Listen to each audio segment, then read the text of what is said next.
As you and I know, YouTube videos these days come with a heavy dollop of hype, but not here. When we review gear, it's real and rugged, and this video is as real, raw and rugged as it gets, because we're looking at something that I think is really highlighting how the marketing machine is rolling these days, the rather hyped TTArtisan 35mm f1.8. Now I'm currently testing it on the S20. How is the autofocus doing? How is the breathing? And of course the product showcase mode. Now we can't get too close because, well, we'll talk about why shortly. The lens is very cheap, which is always appealing to many. But how does it fare? Is it worth the hype? Let's find out. As always, we have a user manual and a warranty card. Interestingly, this brand is now starting to appear in, at least in my case, UK retail stores, at least online in pre-order. Very interesting. We might post a link to that. We've got a nice little hood, as we just saw while I was waffling, and it's really light.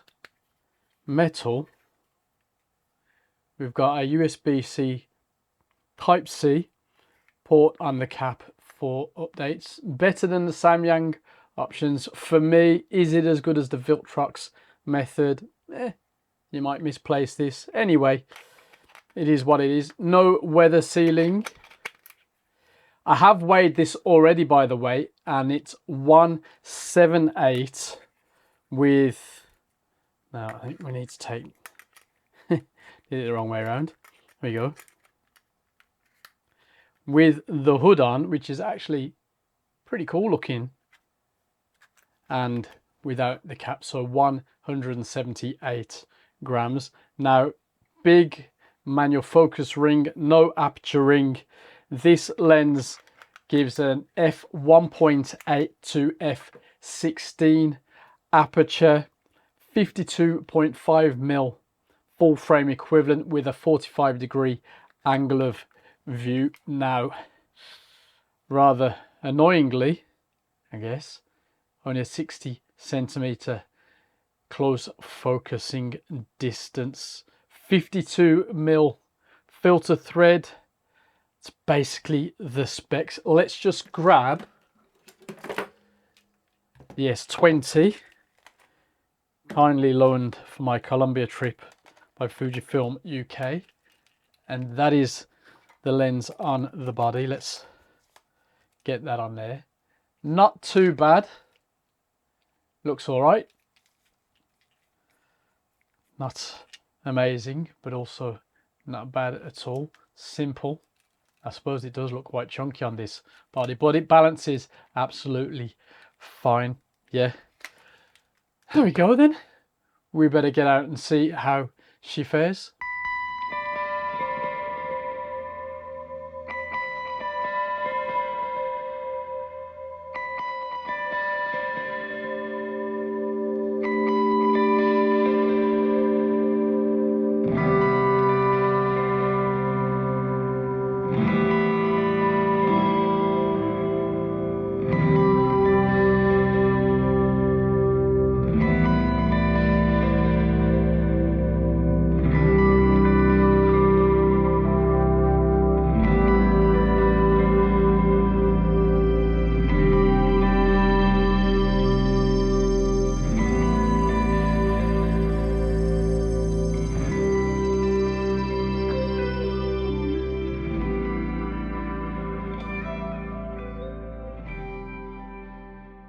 After some use in less than ideal weather, the build and handling isn't bad. The lack of aperture ring is a shame, and the lens has no real protection from the elements, but the lens is light, feels decent in the hand, and comes with that cool hood. Now, you can't use the lens cap or filters, in fact, while the cool hood is in place.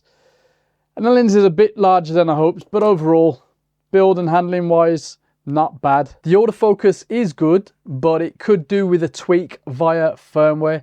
As you would have noticed in the intro, face detection in video works well, as does product showcase, but for some the focus breathing will be an issue. In still shooting, the experience is not always ideal. Accuracy is an issue. I've definitely lost a few shots in testing, but overall the autofocus performance should be more than enough for those who can only afford the cheapest lenses and aren't too critical or needy. Yes, that 60cm minimum focus distance is annoying. I'm not a fan of that, but otherwise, considering the price, the autofocus, at least with the XS20, is not bad for the price.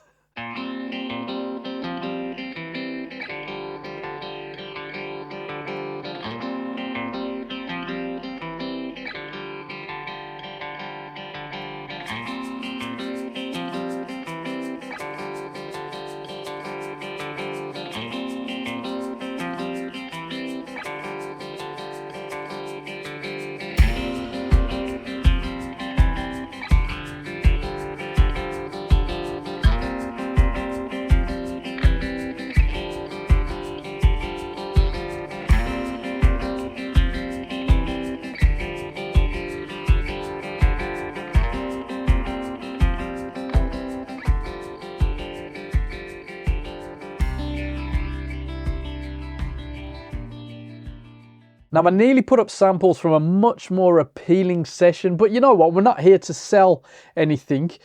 The conditions that you're seeing in the test shots were actually perfect, more or less, to really show if the image quality stands up in anything less than ideal lighting. And as you can see, wide open, there's heavy vignetting, which in fairness, in this case, added to the moody nature of the test shots.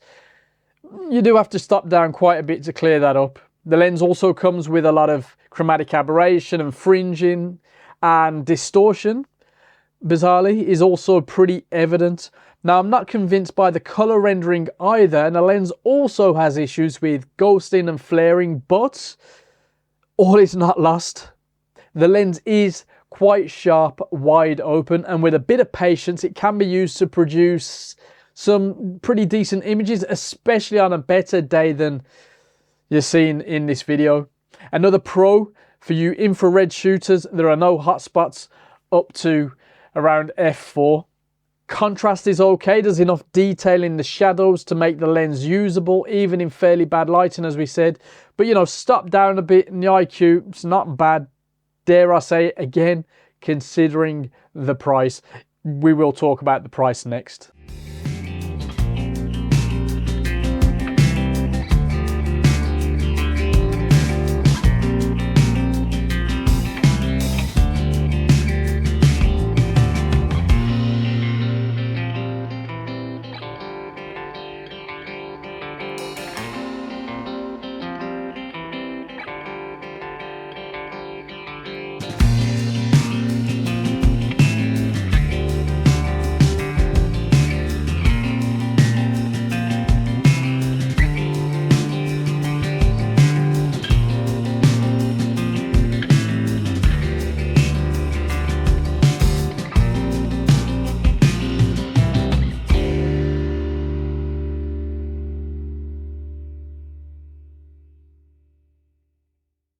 Here in the UK, the lens retails at around £159. In the States, it's cheaper at $149. And while there are a lot of options at this focal length, I think at this price, the lens is worth considering for those on the tightest of budgets. Now, the nearest equivalent is the Fujifilm XC 35mm f2 at the same UK retail price now of £159. For me, that lens is better. It's optically the same as the excellent XF 35 f2 that we revisited recently, and it's also much lighter, has a much better close focus distance. Yes, it's plastic over metal, but yeah. Anyway, I'm happy that we're seeing more third-party autofocus lenses, and while I prefer TTArtisan's AF 27mm, this is a welcome addition to the market. It comes with more compromises than I'd like, and that's, you know, some of that hype suggests, but you know, now they've got that one out, maybe they can give us something a bit more exotic. What do you think? What should they bring out next? Let us know in the comments, and I'll see you there.